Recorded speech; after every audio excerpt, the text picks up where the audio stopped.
జవహర్లాల్ నెహ్రూ తర్వాత అత్యధిక సార్లు ఆ, ఎర్రకోట మీద నుంచి జెండా ఎగరేసిన రికార్డు నరేంద్ర మోడీది. వరుసగా ఎగరేసిన రికార్డు నరేంద్ర మోడీది. ఎందుకంటే రాజీవ్ గాంధీ 5 సార్లు, మన్మోహన్ సింగ్ 10 సార్లు, ఇట్లాగా లెక్కేసుకోవాలన్నమాట. అటల్ బిహారీ వాజ్పేయి 6 సార్లు, ఈయనకి 12 సార్లు జెండా ఎగరేసే అవకాశం, అదృష్టం భగవంతుడు ఇచ్చాడు.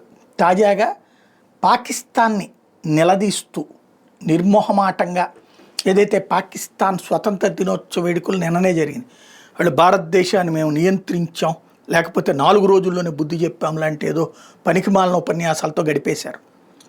ఆపరేషన్ సింధూర్తో పాటుగా అసలు ఈ దేశం మీదకి ముందొచ్చింది పాకిస్తాన్ పంపించిన తీవ్రవాదులు. మతం అడిగి ప్రాణాలు తీశారు, తల్లిదండ్రుల ఇది పిల్లల ముందే తండ్రిని చంపారు, భార్య ముందే భర్తని చంపారు. అలాంటి అరాచకాలకి సమాధానంగా పాకిస్తాన్కి బుద్ధి చెప్పాం.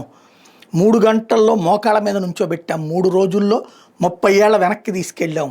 At the same time Sindhu జలాలు, మీకు నా నీళ్లు కావాలన్నప్పుడు నా రక్తం జోలికి రావడానికి వీల్లేదు, తీవ్రవాదాన్ని ఆపకపోతే సింధు జలాలు ఇచ్చే ప్రసక్తే లేదు. ఆనాడు అసలు సింధు జలాలు అనేది భారత సొత్తుని అక్రమంగా కట్టబెట్టారు, అది ఆపి తీరతాం అన్నటువంటిది తేల్చి చెప్పారు. ఏదైతే నేను సింధు జలాలు కనుక ఇవ్వకపోతే అణుబాంబులు వేస్తామంటే దానికి సమాధానం చెప్పారు. అణుబాంబుల గురించిన బెదిరింపులకి భయపడే రోజులు ఎప్పుడో పోయినాయి, దానికి 4 శక్తి ఉంది భారతదేశానికి అనేది గుర్తుపెట్టుకోమంటూ అణుహెచ్చరికే చేశారు ఆయన.